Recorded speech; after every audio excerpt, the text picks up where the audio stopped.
ഇതൊക്കെ നമ്മുടെ CC plant പല രീതിയിൽ CC പ്ലാന്റ് പ്രൊപ്പഗേറ്റ് ചെയ്യുന്ന വീഡിയോ 2 ഞാൻ ഇട്ടിട്ടുണ്ട്. നമ്മുടെ ലീഫ് കട്ട് ചെയ്ത് ഇതുപോലെ നമ്മുടെ ചകിരിച്ചോറിലോ അല്ലെങ്കിൽ മണലിലോ വെച്ച് പിടിപ്പിക്കുന്നതും അല്ലെങ്കിൽ ഇതുപോലെ വെള്ളത്തിൽ വെച്ച് വേര് പിടിപ്പിക്കുന്നതും ആയിട്ടുള്ള വീഡിയോസ് നമ്മുടെ ചാനലിൽ ഇട്ടിട്ടുണ്ട് കേട്ടോ. CC പ്ലാന്റ് നമുക്ക് ഇതുപോലെ ഈസി ആയിട്ട് പ്രൊപ്പഗേറ്റ് ചെയ്ത് ധാരാളം പ്ലാന്റ്സ് ആക്കാൻ പറ്റുന്നതും നമ്മുടെ വീടിന് അകത്തും പുറത്തും ഒക്കെ വെച്ച് നല്ല ഭംഗിയാക്കാൻ പറ്റുന്നതുമായിട്ടുള്ള ഒരു പ്ലാന്റ് ആണ് CC പ്ലാന്റ്. നമ്മുടെ ആന്തൂറിയം ഫ്ലവേഴ്സിനെ കണ്ടോ? അന്ന് നമ്മൾ നഴ്സറിയിൽ നിന്ന് വാങ്ങിക്കൊണ്ടുവന്ന് റീപോർട്ട് ചെയ്ത് വെച്ച ആന്തൂറിയംസ് ആണ് കേട്ടോ.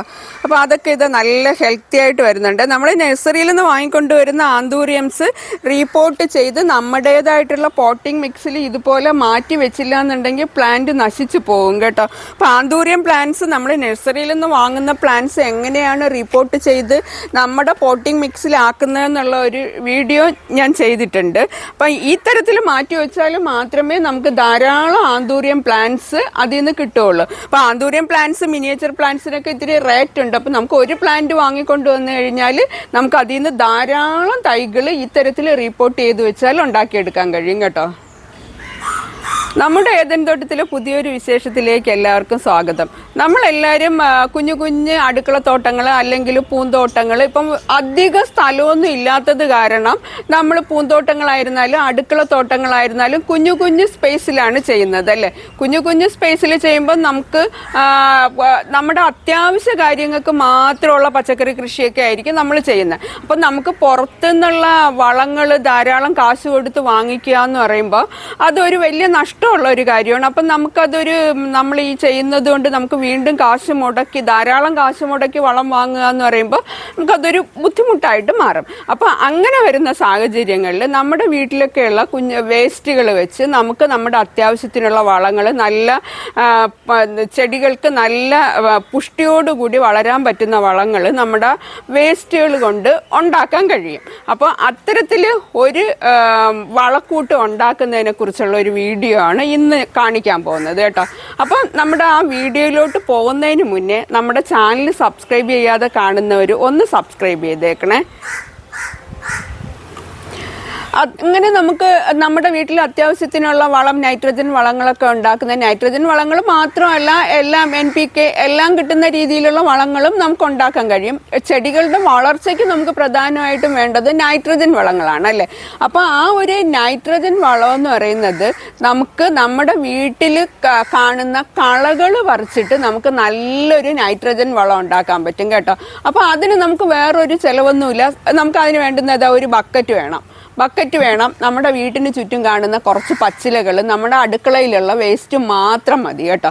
അപ്പോൾ അത്രയും സാധനങ്ങൾ വെച്ചിട്ട് നമുക്ക് നല്ലൊരു വളക്കൂട്ടുണ്ടാക്കാം. അപ്പോൾ അതെങ്ങനെയാണെന്ന് നോക്കാം. അപ്പോൾ അതിനായിട്ട് ഞാൻ ഇന്നിപ്പോൾ എൻ്റെ കയ്യിൽ കിട്ടിയത് നമ്മുടെ ടർട്ടിൽ വൈൻ കുറേ തറയിൽ പിടിച്ച് കിടപ്പുണ്ടായിരുന്നു കേട്ടോ. അപ്പോൾ ആ ടർട്ടിൽ വൈൻ, പിന്നെ ഈ മഷിത്തണ്ട് എന്ന് പറയുന്ന സാധനം എല്ലാവർക്കും അറിയാമല്ലോ. ഏത് ചെടിയുടെ മൂട്ടിൽ നോക്കിയാലും ധാരാളം വളർന്ന് കയറുന്ന ഒരെണ്ണം. വേനലായിരുന്നാലും മഴയായിരുന്നാലും നമ്മുടെ ചെടിച്ചട്ടികളിലും തറയിലും ഒക്കെ ധാരാളം പിടിച്ചു കിട്ടുന്ന ഒന്നാണ് മഷിത്തണ്ട്. പിന്നെ കൂട്ടത്തിൽ കുറച്ച് മുരിങ്ങയില എടുത്തിട്ടുണ്ട്. പിന്നെ നമ്മുടെ കുറച്ച് ശീമക്കൊന്നയുടെ ഇല എടുത്തിട്ടുണ്ട്. അപ്പം ഇതുപോലെ എന്ത് പച്ചിലയാണോ നമുക്ക് കിട്ടുന്നത് ആ പച്ചിലകളെല്ലാം നമുക്ക് ഉപയോഗിക്കാം കേട്ടോ. ഏത് പച്ചില നമ്മൾ കളപറിച്ച് കൂട്ടുന്ന ഏത് പച്ചിലയായിരുന്നാലും ആ പച്ചിലകളെല്ലാം ഒരു ബക്കറ്റിൽ എടുക്കുക.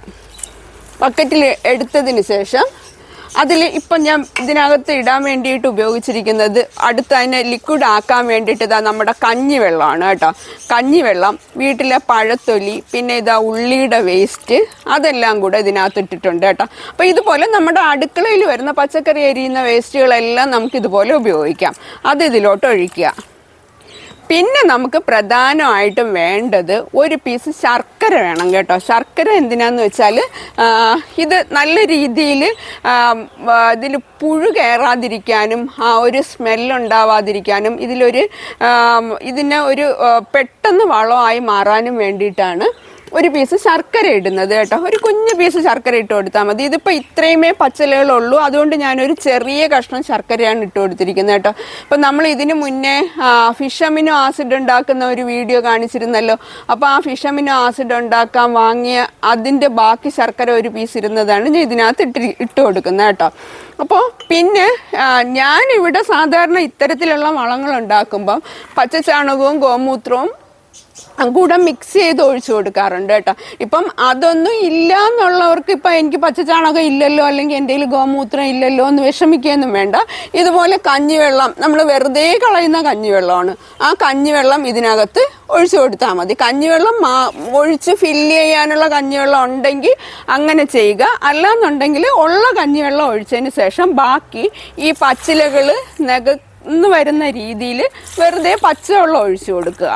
പച്ചവെള്ളം ഒഴിച്ചു കൊടുത്ത് പിന്നെ ഈ പച്ചിലകൾ മുങ്ങുന്ന രീതിയിലുള്ള പച്ചവെള്ളം ഒഴിക്കുക. പച്ച ചാണകം കുറച്ച് ഇട്ട് കൊടുക്കാന്നുണ്ടെങ്കിൽ ഏറ്റവും നല്ലത്. ഇല്ലയെന്ന് വെച്ച് വിഷമിക്കുകയും വേണ്ട. എന്നിട്ട് ഇതിനെ നമ്മൾ ചെയ്യാനുള്ളത്, നമ്മൾ ഇത്തരത്തിലുള്ള വളങ്ങൾ ഉണ്ടാക്കുമ്പോൾ ഒരിക്കലും ഈ സാധനങ്ങൾ വെയിലത്ത് അല്ലെങ്കിൽ അധികം ചൂടടിക്കുന്ന രീതിയിൽ വെക്കാൻ പാടില്ല. നമ്മളിതിനെ ഒരു അടപ്പ്, ഇതിന് ബക്കറ്റ്, അടപ്പുള്ള ബക്കറ്റാണെങ്കിൽ വെക്കുക. അടച്ചു വെച്ച് ഒരു ചാക്ക് എങ്ങാനും മൂടി, ചണച്ചാക്കാണെങ്കിൽ ഏറ്റവും നല്ലത് കേട്ടോ. ചാക്ക് മൂടിയിട്ട് നല്ല തണലത്തുള്ള ഒരു ഭാഗത്ത് വെക്കുക. അതിനുശേഷം ദിവസവും ഇതുപോലെ ഒരു മരക്കമ്പ് എടുത്തിട്ട് നമ്മൾ വലതുവശത്തോട്ട് മാത്രം ദിവസവും ഒരു നേരം അല്ലെങ്കിൽ രണ്ടു നേരം ഇളക്കി കൊടുക്കാമെങ്കിൽ നല്ലതാണ് കേട്ടോ. ഒന്ന് ഇളക്കി കൊടുത്ത് അങ്ങനെ ഇത് ഏകദേശം ഒരു മാസം ആകുമ്പോൾ ഇത് നല്ല കറുത്ത ഈ പച്ചച്ചാണകം പോലെയുള്ള വളമായിട്ട് മാറും കേട്ടോ. അതിനെ എടുത്ത് ഡൈല്യൂട്ട് ചെയ്ത് നമുക്ക് ചെടികളുടെ മൂട്ടിൽ ഒരു കപ്പ് എടുത്തിട്ട് അതിന് 10 കപ്പ് വെള്ളം ചേർത്ത് നമുക്ക് ചെടികളുടെ മൂട്ടിൽ ഒഴിച്ചു കൊടുക്കാനും ഇലകളിൽ തളിച്ചു കൊടുക്കാനും ഒക്കെ നല്ലതാണ് കേട്ടോ. നല്ല പുഷ്ടിയായിട്ട് കരുത്തോടുകൂടി ചെടികൾ വളരും. കരുത്തോടുകൂടി ചെടികൾ വളർന്നാൽ മാത്രമേ അതിലുണ്ടാവുന്ന പൂക്കളായിരുന്നാലും ശരി തന്നെ, കായ്കളായിരുന്നാലും ശരി തന്നെ നല്ല വലിപ്പത്തിൽ നമുക്ക് കിട്ടുള്ളൂ അല്ലേ. അപ്പം എത്രത്തോളം ചെടികൾക്ക് ആരോഗ്യം കൂടുന്നോ അത്രത്തോളം ചെടികൾക്ക് പ്രതിരോധ ശേഷിയും പൂക്കാനും കായ്ക്കാനുമുള്ള കഴിവും കൂടുന്നു. അപ്പം അതിന് വേണ്ടിയിട്ട് നമുക്ക് ഉപയോഗിക്കാൻ പറ്റുന്ന, നമുക്ക് ഈസി ആയിട്ട് നമ്മുടെ വീട്ടിൽ ഉണ്ടാക്കി നമുക്ക് ഉപയോഗിക്കാൻ പറ്റുന്ന ഒരു വളമാണിത്. സീറോ കോസ്റ്റാണ്, നമുക്ക് ഒരു ചെലവുമില്ല. 2 ആഴ്ചയിലൊരിക്കൽ ഇത് ഒഴിച്ചു കൊടുക്കണം കേട്ടോ. 2 ആഴ്ചയിലൊരിക്കൽ ഇതുപോലെ ഡൈല്യൂട്ട് ചെയ്ത് ചെടികൾക്ക് ഒഴിച്ചു കൊടുത്താൽ നല്ല പുഷ്ടിയായിട്ട് ചെടികൾ വളരും. അപ്പോൾ ഇത്തരത്തിലുള്ള സിമ്പിളായിട്ടുള്ള സീറോ കോസ്റ്റിലുള്ള വളങ്ങൾ നമ്മൾ ഉണ്ടാക്കി നമ്മൾ പ്രയോഗിക്കുകയാണെങ്കിൽ നമുക്ക് അധിക ചെലവില്ലാതെ തന്നെ നമുക്ക് നമ്മുടെ വീട്ടിലുള്ള പച്ചക്കറികളായിരുന്നാലും ശരി തന്നെ, പൂച്ചെടികളായിരുന്നാലും ശരി തന്നെ നല്ല പുഷ്ടിയായിട്ട് നമുക്ക് വളർത്താൻ കഴിയും. അപ്പം ഇതുപോലൊരു സീറോ കോസ്റ്റ് വളം നമ്മൾ നേരത്തെ ഉണ്ടാക്കിയത് എന്താണെന്ന് വെച്ചാൽ, ഇത് ഇവിടെ ഒരു ചാക്കിരിപ്പുണ്ട്. നമ്മൾ കരിയില കമ്പോസ്റ്റ് ഉണ്ടാക്കിയതാണ്. ഇതിപ്പോൾ ഏകദേശം 1 മാസത്തോളമായി. ആ കരിയിലകളെല്ലാം ദ്രവിച്ചോടെ എൻ്റെ ബാക്കിലോട്ടാണ് അതിരിക്കുന്നത്.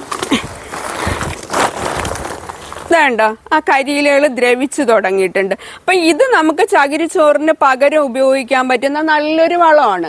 അപ്പം ഇത്തരത്തിൽ ഇതുപോലെയുള്ള വളങ്ങൾ നമ്മുടെ വീടിന് ചുറ്റുമുള്ള കമ്പോസ്റ്റ് വേസ്റ്റുകളും ഇത് നല്ല വളമായി ഉണ്ടോ. 1 മാസം ആയപ്പോഴത്തേക്കും നോക്കിക്കേ, നല്ലൊരു കമ്പോസ്റ്റായിട്ട് മാറിയിട്ടുണ്ട്. ഇനി ഇത് നമുക്ക് ധൈര്യമായിട്ട് ചകിരിച്ചോറിന് പകരം ഉപയോഗിക്കാം. അല്ലെങ്കിൽ ചാണകപ്പൊടി ഇല്ലാന്നുണ്ടെങ്കിലും ഇത് മതി കേട്ടോ. ഇത്തരത്തിലുള്ള കരിയില കമ്പോസ്റ്റൊക്കെ ഇട്ട് കൊടുത്താൽ ചകിരിച്ചോറൊക്കെ നമ്മൾ വാങ്ങിക്കുന്നതിനേക്കാൾ എന്ത് നല്ലതാണ് ഇത്തരത്തിലുള്ള കരിയില കമ്പോസ്റ്റൊക്കെ ഉണ്ടാക്കി ഉപയോഗിച്ചാൽ. അപ്പം ഇത്തരത്തിൽ സീറോ കോസ്റ്റിൽ നമുക്ക് ധാരാളം വളങ്ങൾ ഉണ്ടാക്കാൻ കഴിയും. അപ്പം ഇതൊക്കെ എല്ലാവരും ഒന്ന് പ്രയോഗിച്ച് നോക്കുക കേട്ടോ. ഇങ്ങനെയൊക്കെ ചെയ്തു കഴിഞ്ഞാൽ നമ്മുടെ ചെടികൾ പുഷ്ടിയായിട്ട് വളർത്താനും കഴിയും. അപ്പോൾ ഇന്നത്തെ വീഡിയോ എല്ലാവർക്കും ഇഷ്ടപ്പെട്ടാണോ എന്ന് വിചാരിക്കുന്നു. ഇഷ്ടപ്പെട്ടെങ്കിൽ ഒന്ന് ലൈക്ക് ചെയ്ത് കമൻറ്റ് ചെയ്ത് ഷെയർ ചെയ്തേക്കണേ. അടുത്തൊരു വീഡിയോയിൽ പുതിയൊരു കാഴ്ചയായിട്ട് നമ്മൾ വീണ്ടും കാണുന്നത് വരെ ബായ്.